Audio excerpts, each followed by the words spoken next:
আসসালামু আলাইকুম রহমতুল্লাহি ওয়া বারাকাতুহু। বিসমিল্লাহির রহমানির রহিম। ইন্না আনজালনা ফি লাইলাতিল কদর ওয়া মা আদরাকা মা লাইলাতুল কদর লাইলাতুল কদরি খায়রুম মিন আলফি শাহর তানাজ্জালুল মালাইকাতু ওয়ার রূহ ফিহা বিইজনি রাব্বিহিম মিন কুল্লি আমর সালামুন হিয়া হাত্তা মাতলাইল ফাজর।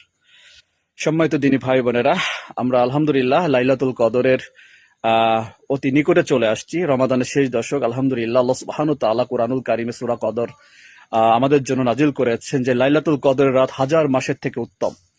যে যদি কেউ লাইলাতুল কদরের রাত পায়, সে হাজার মাস ইবাদত করার সওয়াব পাবে। সুবহানাল্লাহ বিহামদি।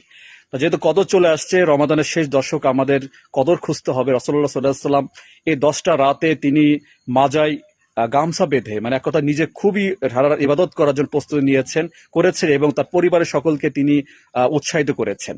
এবং এই রমাদান মাসে শেষ দশকে তিনি একটি দোয়া অধিক বেশি পাঠ করতে, ইস্তেগফার, আল্লাহুম্মা ইন্নাকা আফুন তুহিব্বুল আফওয়া ফাআফু আন্নি। এটা বেশি বেশি করে, এটাতে ইস্তেগফার বেশি বেশি করে পাঠ করতে হবে। আপনি নামাজের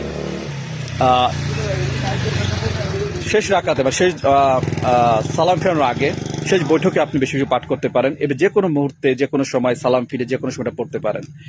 এই রাতের ইবাদতের ক্ষেত্রে যারা অনেকে কোরআনুল কারীম তেলাওয়াত করতে জানেন না, সব বেশি সূরা ইখলাস পাঠ করবেন। দান সদকা 1 টাকা যদি দেওয়া হয়, তাহলে হাজার মাস, এখানে 83 বছর কত যা হয়, হাজার মাস ইবাদত করার, হাজার মাস সদকা করার সওয়াবটা পাওয়া যাবে ইনশাআল্লাহ। আমরা এই রাতে বেশি বেশি কিয়ামুল লাইল, সারা রাত জেগে, দিনে ঘুমাতে হবে, রাত জেগে ইবাদত করতে হবে। আল্লাহ তাআলা আমাদের পরিপূর্ণ কদর পাওয়ার তৌফিক দান করুন। আমরা বেজোর রাতে কদর খুঁজবো। যদি সব থেকে 10টা রাত যদি ইবাদত করা হয়, তার কোনো সন্দেহ থাকে না। আল্লাহ তাআলা আমাদের কদর পাওয়া, লাইলাতুল কদর পাওয়ার তৌফিক দান করুন। আমিন।